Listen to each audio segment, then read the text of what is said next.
Une fois, il pleurait, il pleurait, il pleurait, il pleurait, il pleurait. J'essayais. Je sais pas, ça m'est passé par la tête comme ça. J'étais dans le couloir tu vois, je me suis vue le faire. Faire en fait, quoi? le pousser contre le mur. Je me suis vue le faire. Et c'est là où j'ai eu une personne de la production qui m'a parlé comme si j'étais la personne la plus horrible du monde. Qui t'a dit quoi? Qui m'a dit que j'étais irrespectueuse, que plus aucun journaliste voulait bosser avec moi, plus aucun caméraman, que j'étais la plus irrespectueuse des mamans, que j'étais arrogante, insolente, que j'étais superficielle. Quelle maman est la plus superficielle selon toi? Hilary, Martika, Julia Paredes, Julie Ricci, quasiment toutes.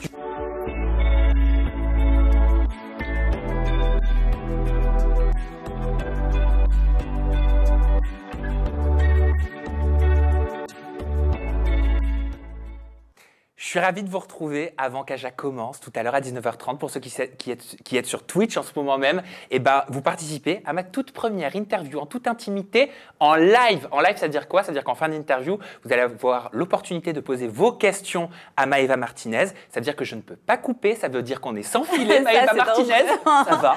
Oui, un peu, non, je vais pas dire stressée, mais un peu excitée parce que quand même, c'est sans montage, c'est sans trucage. Oui.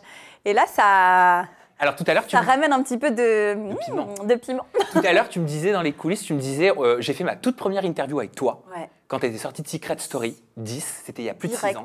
Voilà. Et là, c'est ta toute première interview en live. Avec ma communauté, avec ta communauté. C'est vrai, on en a fait des premières fois ensemble. Ah là là.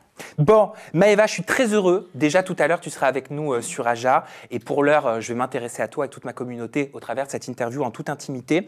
Maëva Martinez, tu participais à Maman est célèbre. Oui. Beaucoup de ta communauté adorait te voir dans Maman est célèbre. Moi, ce que je voyais qui revenait très régulièrement, c'est un vent de fraîcheur, ça fait du bien, une maman qui raconte ses problèmes, une maman qui n'a pas peur d'exposer les problèmes existentiels qu'elle peut vivre en tant que maman au quotidien. Et bim, bam, boum, t'es plus dedans. Qu'est-ce qui se passe? Ce qui s'est passé, j'en ai fait 2 vidéos YouTube d'ailleurs pour raconter sur ma chaîne en gros mon parcours dans Maman est célèbre, les plus, les moins, la raison de mon départ, etc.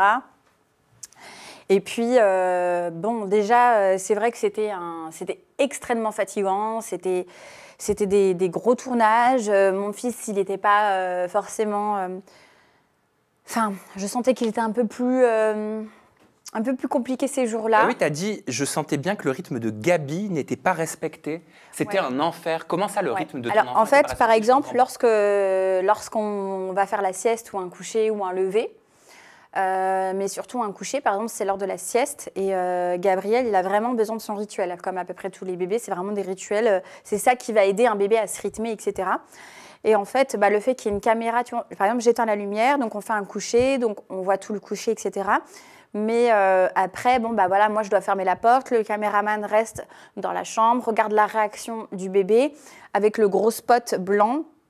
Et en fait, forcément, qu'il ne va pas avoir une réaction où il va se calmer, s'endormir, etc. Et qui va être juste, au contraire, très surexcité, qui ne va pas apprécier le spot, ni le fait qu'il y ait quelqu'un qui soit autre que maman et papa dans la chambre. Ça te gênait, mais pourtant, tu étais au courant en signant pour Maman est célèbre.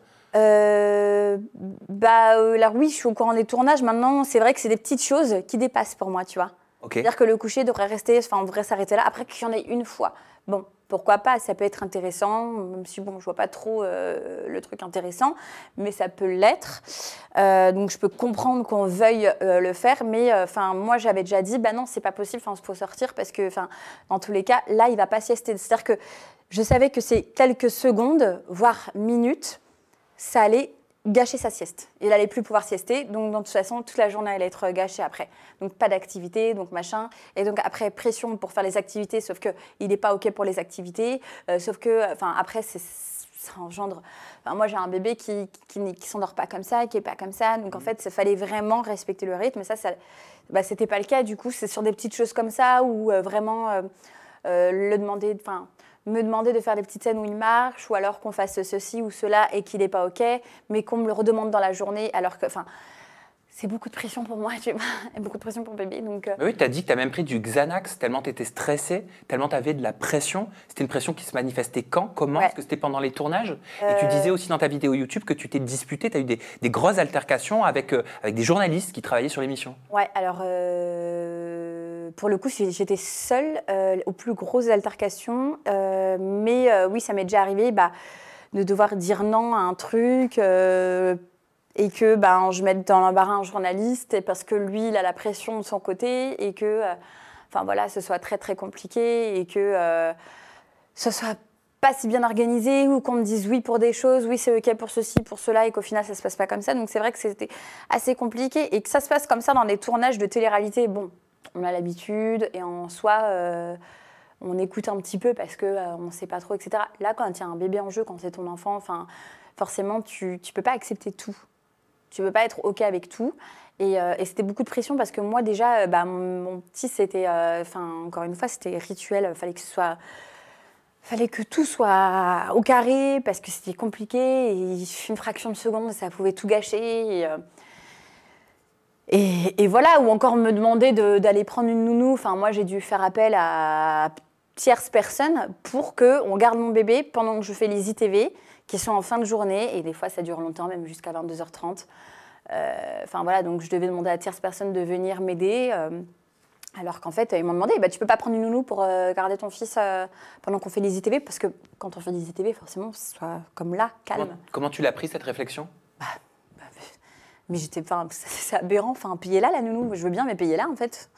C'est pas à moi de payer la nounou pour que je puisse parler. Et puis, si ça vous convient pas, à un moment donné, on est dans une mission de maman et célèbre, donc forcément, on entend les enfants. Donc, non, ça convenait pas. C'était très compliqué. Je viens de réaliser, là, de me remettre sur terre comme quoi on est en direct. T'es en direct, bah oui. J'ai eu un moment Et en parlant de disputes avec des équipes de mamans et célèbres, t'as dit, il y a eu une dispute lorsque j'ai réclamé l'argent qui m'était dû pour une journée de tournage. Ouais. Ça, j'ai pas compris non plus. C'est un peu complexe, c'est vrai que c'était un peu compliqué. On avait un petit tournage pour une œuvre caritative, c'est comme ça qu'on dit, d'accord? Donc c'était un truc où on avait des gages dans une librairie. Voilà, donc c'est un petit tournage, ça fait marcher, c'est sur le web, les gens s'abonnent.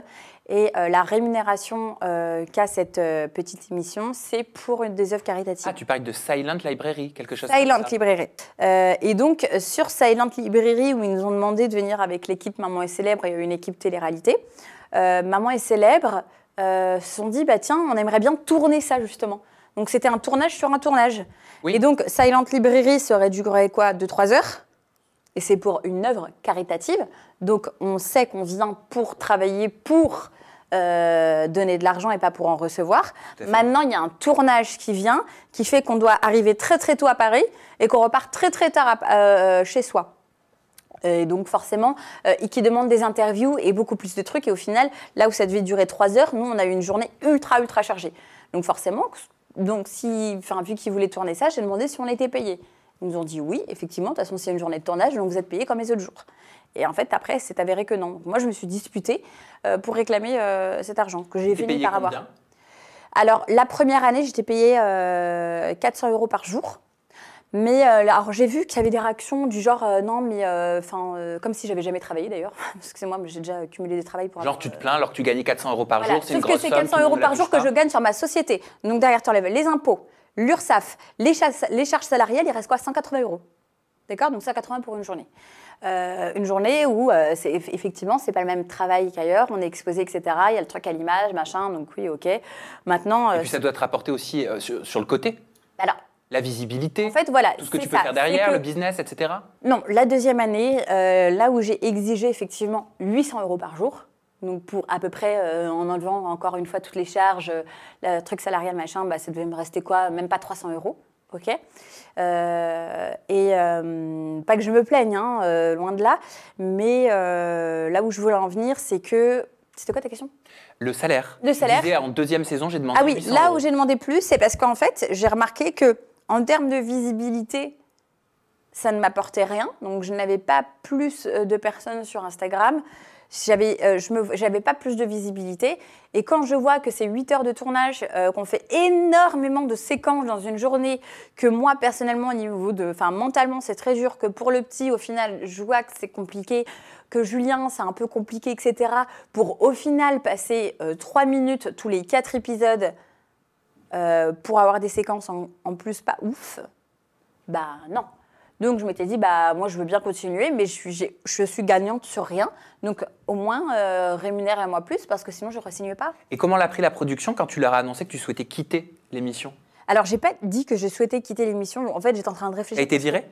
En fait, moi, je voulais avoir ma chaîne YouTube parce que justement, ça m'a donné l'idée, parce que j'avais quand même plein de mamans au travers les tabous que j'ai relevés, etc. Autant que j'avais pas plus de follow, autant j'avais énormément je m'étais créé une communauté très intéressante. Et je m'étais dit, mais en fait, c'est dommage parce que les mamans qui aiment me suivre, elles sont vachement déçues de ne pas pouvoir me voir énormément sur Maman est célèbre. Donc, pourquoi pas faire ma chaîne? Et en fait, je suis capable de faire mes épisodes. Et au moins, si je suis 15 minutes dans mon épisode, je suis 15 minutes dans mon épisode. Et je contrôle ce que je fais. Donc, c'est bien. Et donc, je pensais à ça, etc. Donc, il a fallu reparler de la saison, la 3e saison que j'allais faire avec eux. Et c'est là où j'ai eu une personne de la production qui m'a parlé comme si j'étais la personne la plus horrible du monde. Qui t'a dit quoi?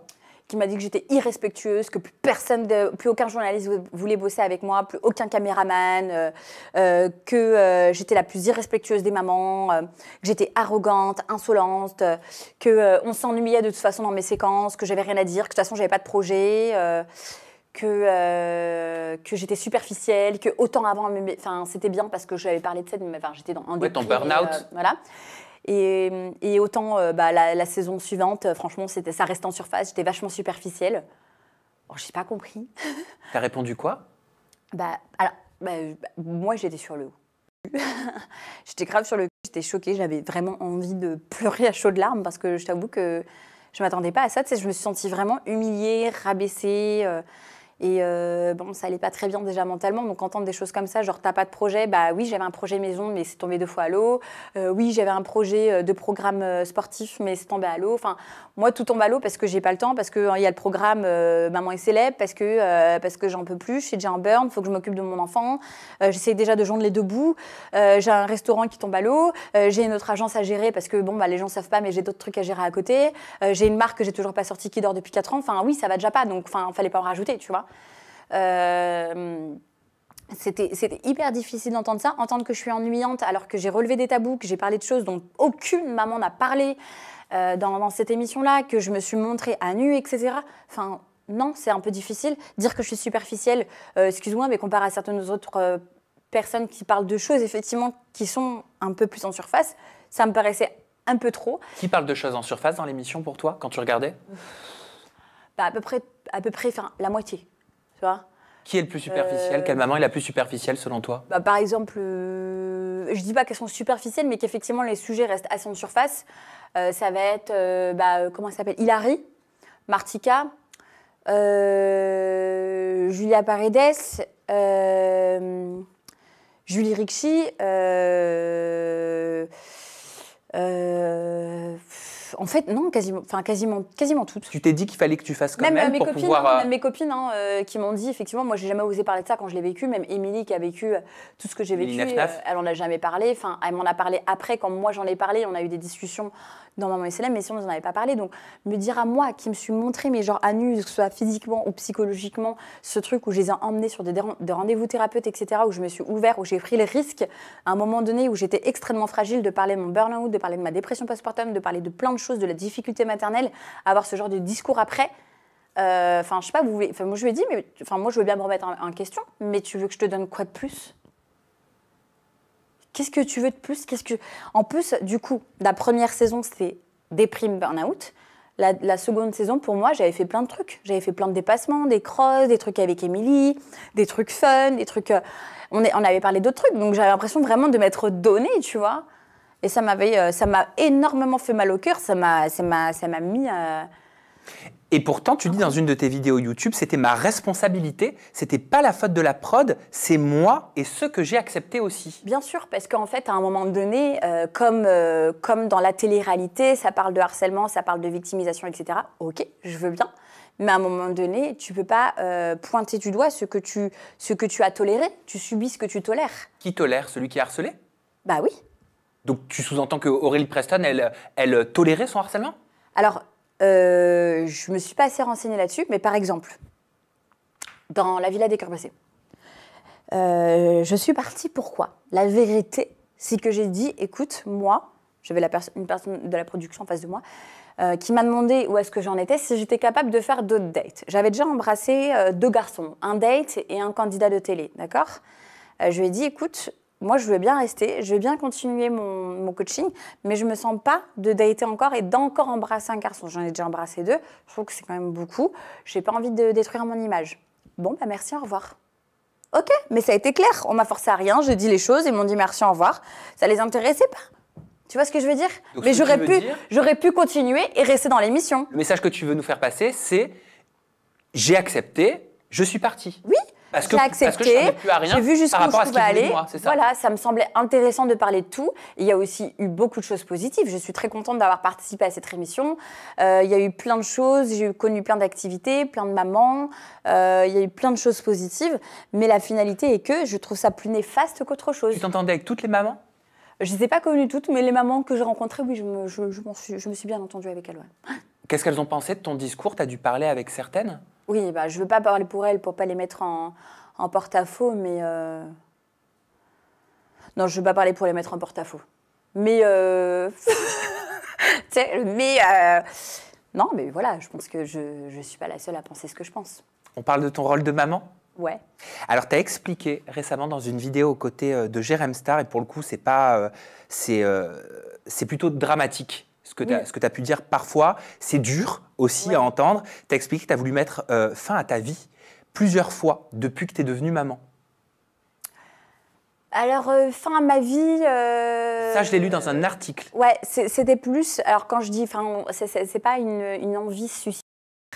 C'est plus une envie de ne plus exister, de ne plus être sollicité, tu sais, la fatigue, être sollicité, entendre des hurlements H24 et le sentiment d'impuissance, de ne pas pouvoir prendre le mal de son enfant, de se dire mais qu'est-ce que je fais de mal, est-ce que c'est moi? Enfin, c'est tellement de remises en question, tellement de choses, tellement de tourments, t'es tourmentée. À cause de quoi? À cause de la lourdeur de la casquette de nouvelle maman? Pas qu'à cause de ça, c'est parce que aussi j'avais un enfant qui n'était pas simple. Voilà, enfin, moi j'ai connu plein de parents, de mamans, et effectivement, il y a une différence entre certains enfants. Et là, c'était une fatigue si intense. Puis il y a aussi le fait que j'ai un passé compliqué. J'ai été tourmentée par une vague de traumas passés qui sont revenus au moment de la maternité.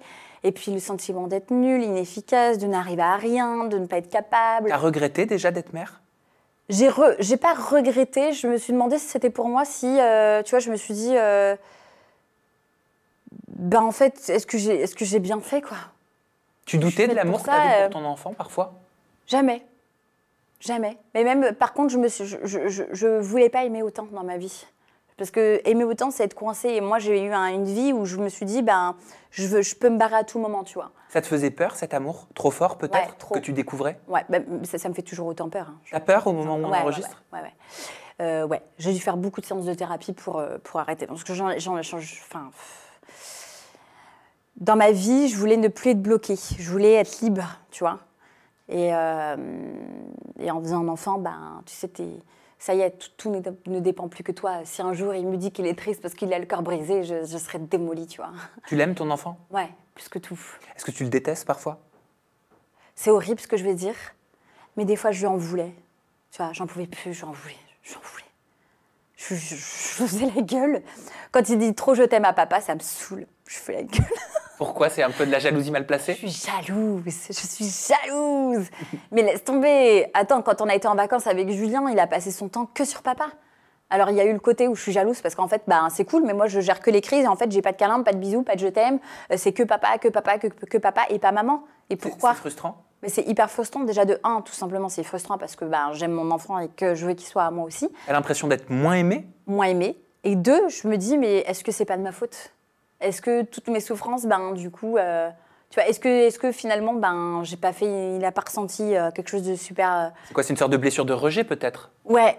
Est-ce que c'est parce qu'il a ressenti, puis du coup il est plus vers son père, donc c'est énormément de culpabilité de ressentir ça, mais c'est la réalité des choses, tu vois. Tu as posté une vidéo YouTube sur ta chaîne qui s'appelle Impulsion phobique maternelle. Ouais. C'est une expression dont j'avais jamais entendu parler. Est-ce que tu peux nous expliquer ce que c'est que d'avoir en tant que maman une impulsion phobique maternelle? Une impulsion phobique maternelle, alors il faut bien comprendre que c'est phobique, c'est des choses qui te passent par la tête dont tu as le plus peur. C'est nettoyer, c'est laver ton enfant, lui laver au niveau des parties intimes et se demander si c'est pas, tu vois, est-ce que j'ai pas fait un geste incestueux?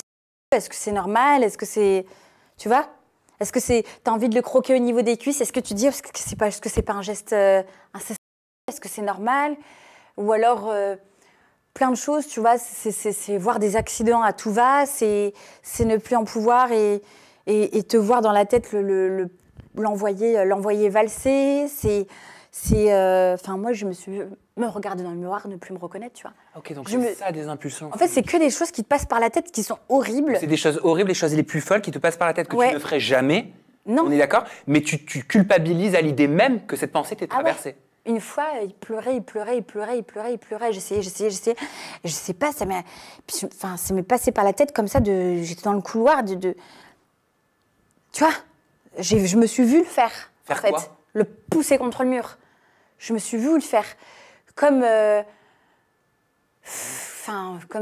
plein d'autres choses horribles. Est-ce que tu savais que tu ne le ferais jamais ou tu doutais de toi? Non, je savais que je le ferais jamais. Et en fait, à la minute où tu as l'image dans la tête, je me suis regardée et je me suis trouvée horrible. Donc l'image te traumatise? L'image est traumatisante. C'est horrible. C'est comme je faisais des cauchemars tout le temps, comme si je le lâchais ou comme si Enfin, c'est horrible. Mais est-ce que tu sais d'où ça vient? Bah, c'est des impulsions phobiques, mais en fait, le truc, c'est que j'en ai toujours eu. Ok. Et j'en ai sur d'autres thèmes? Ouais, sur d'autres trucs. Et j'en ai une certaine période de l'année. Ça doit être, c'est lié à un traumatisme jeune. D'accord. T'as quoi comme autre impulsion phobique, mais qui sont pas forcément liées à Gabriel? Ça va être sur les accidents de voiture ou sur une personne de ma famille. Où je vois, ou même je cauchemarde des meurtres, où je vois des accidents ou des choses horribles. Et alors, c'est très rare maintenant que ça m'arrive, mais je sais qu'à une période de ma vie, ça m'est beaucoup arrivé. Je sais que j'avais déjà parlé à des gens qui me disaient, tiens, que ça leur arrivait. Et en fait, j'avais jamais fait le lien entre ces impulsions phobiques-là et en fait, les impulsions phobiques maternelles. Ok. Donc c'est la simple continuité des impulsions phobiques que tu avais déjà? Non, en fait, ça peut arriver à n'importe qui. Une personne qui n'en a jamais eu, ça peut lui arriver, tu sais, avec l'anxiété, la fatigue, tout ça lié. En fait, tu peux avoir comme ça des images dans la tête. Et puis, enfin, tu sais, ça te fait presque un sursaut, tu vois. Dans le chat, je te le dis, si ça peut te rassurer, même si je vois que tu parles avec beaucoup de liberté et de transparence, tout le monde quasiment est en train de te dire que tu as beaucoup de courage et que les gens te comprennent. Le chat est en train de dire ça. C'est vrai que en fait, en faisant cette vidéo, en fait, en parlant un petit peu, en en parlant dans l'interview de Jérém Star, j'ai eu énormément de personnes, même de mon entourage, qui m'ont dit « Mais Maëva, je pensais être la seule à qui c'était arrivé. Je croyais que j'étais folle. J'ai jamais osé en parler. » Eh ben, je vais te dire, tu m'as fait un tilt. Je vais vous l'avouer. Je ne sais pas si je l'avais dit une fois, mais parfois, moi, j'habite en étage. J'ai une vision où je me vois sauter. Et d'un coup, je suis pris d'un moment. Je le ferai jamais, attention. Oui, mais je suis pris d'un moment où je me dis, mais pourquoi j'ai pensé à ça? Et tu as presque l'impression que tu serais capable et tu... Ça me fait peur, résultat, je m'éloigne du truc, tu sais. Et ben ça me fait ça quand je m'approche d'un balcon. Donc c'est ça une impulsion phobique? C'est exactement ça. Je me dis, mais pourquoi j'ai ça? Je suis dingue. Et oui, t'es taré. Vraiment, t'es pas taré. Non, merci. Tu te dis que t'es taré, quoi. C'est horrible, tous les trucs... bizarres. Et t'as déjà eu l'impression d'être une mauvaise mère?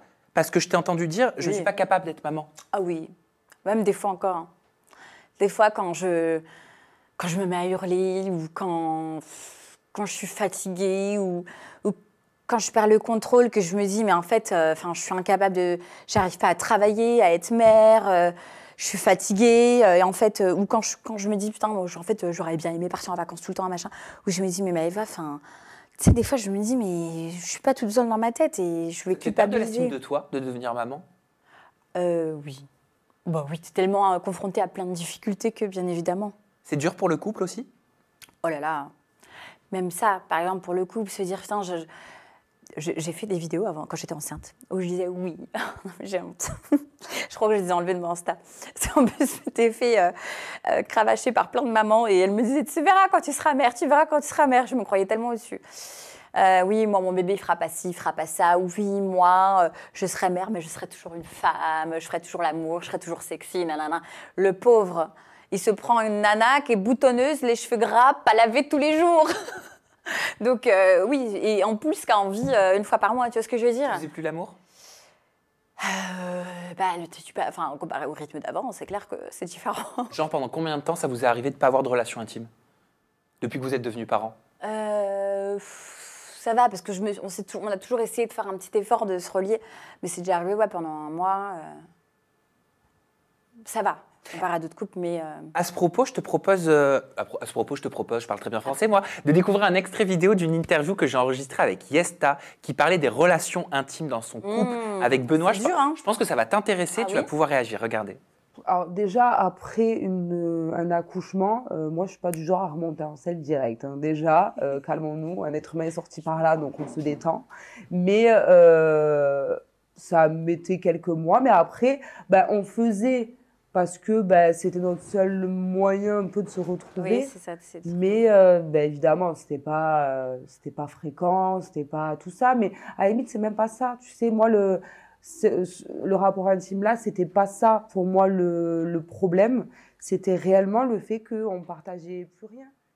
Pourquoi le désir s'en va? Pourquoi le désir peut s'en aller? Ça n'arrive pas à tous les couples, mais cassons un tabou à la plupart des parents. On vit pas dans le monde des bisounours. Non. Nous, avant bébé, on était voilà, on avait le feu au cul, quoi. Là, c'est la fatigue. Franchement, la charge mentale, la fatigue, tu sais, enfin, même lui, on n'a qu'une envie, c'est d'être dans le canapé le soir. Et même des fois, si la journée se passe bien, on va s'envoyer des petits messages. On essaye vraiment, hein, on essaye, tu vois. On va chercher le petit roche bébé du soir, on est cassé en deux, tu vois, il nous a bouffé toute notre énergie. Mais ça revient? L'envie, le désir? Ouais, mais c'est vraiment... moi, par exemple, en plus, du coup, avant, je suis pas trop pour la pilule parce que ça a pas mal de problématiques. Là, je suis obligée parce qu'en fait, Juju, il n'y a pas une fois où il va tirer à blanc. Il ne faut pas renouveler de pilule avec lui. Donc, ça veut dire quoi? Ils sont toujours en forme là-dedans. Ah. C'est-à-dire qu'ils visent direct. Il ne faut pas un oubli, hein, sinon c'est enceinte directe. J'ai pas compris, je te jure sur ma vie. Ok, il est super fertile. Ah ok, voilà. D'accord, merci. Il ne faut pas une erreur, sinon... Ok. Donc, j'ai pas le choix que de prendre la pilule. Et vu que j'ai une endométriose, je peux pas mettre un stérilet en cuivre sans hormones. Parce que c'est un truc encore autre chose. Du coup, c'est hyper compliqué parce qu'en fait, comme je disais, moi, je suis tributaire de ma pilule. Donc, ensuite, hormonalement, tu mets des années à te remettre après un accouchement, que ça revienne normal, etc. Même à l'intérieur, il y a plein de choses qui échangent, etc. Moi, la façon dont je pouvais aimer faire l'amour avant, c'est plus la même après, parce que j'ai dû réapprendre à connaître mon corps. On a dû réapprendre à connaître mon corps, etc. Et puis, même la fougue n'était pas la même, là où j'aimais les trucs un peu plus wouhou. Tu vois, je suis beaucoup plus tendre maintenant. Et je change, la femme change, on change. Un homme change aussi, c'est pas pareil, donc c'est pas le même rythme. Alors, c'est toujours aussi incroyable, mais c'est pas du tout le même rythme. C'est pas évident dans le couple non plus. C'est de l'homme ne plus se sentir désiré. C'est pas le cas en vrai. C'est pas une question de désir, c'est une question de. C'est pas pareil. C'est une question de changement, peut-être temporaire, et le temps de s'y faire. Peut-être, c'est ce qu'on m'a dit. Bah oui. C'est ce que beaucoup de femmes m'ont dit, que des années après, ça revenait. Mais que vraiment, il y a vraiment un truc de 3 ans. Ok. On verra bien. Il nous reste encore une année. Ok. En tout cas, je dirais si on est comme des petits lapins comme avant. Bah oui, après. On se suit depuis 6 ans maintenant, donc je sais que tu m'en donneras des nouvelles. Je te remercie en tout cas de parler avec autant de transparence, Maëva. C'est la vraie vie, ça. Hein. Et voilà, la première partie de cette interview en toute intimité en compagnie de Maëva Martinez est à présent terminée. Je vous donne rendez-vous très rapidement, toujours au même endroit sur ma chaîne YouTube, pour découvrir la seconde partie explosive.